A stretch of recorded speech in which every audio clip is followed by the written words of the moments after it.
هنعمل دلوقتي طاجن الكابوريا. نزلنا مكعبين زبده،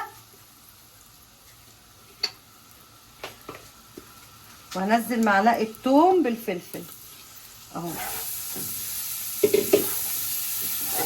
بعد كده بنزل شبت وكزبره. تمام اهو. بعد كده حبيبه قلبي بعمل بقى الطاجن الكابوريا. برصص الكابوريا كده معايا زي ما انت شايفه اهي.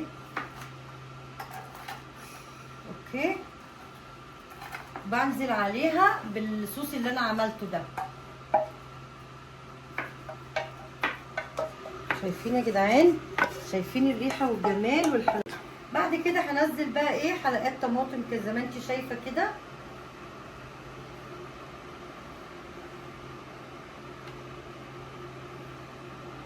بعد كده هحط كمان شويه فلفل،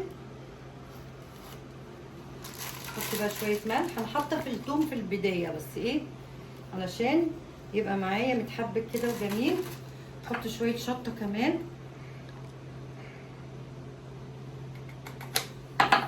تمام. اهم حاجه للسمك الكمون. بعدين الليمون بقى. حطيت كاسه ميه سخنه في الكتل وحطيتها في الطاسه اللي كنت عامله فيها الزبده، وانزل عليها بكاسه ميه كده بس. حبيبه قلبي حطيته في الفرن. تمام. حررت في الوسطاني وغطيته بالفويل كده. قعد معايا حوالي ربع ساعه لتلت ساعه وطلع معايا النتيجه اهي. بصي الجمال والحلويات.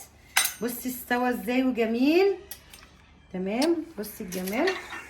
حطي بقى كده وتاكليها بألف هنا وشفا.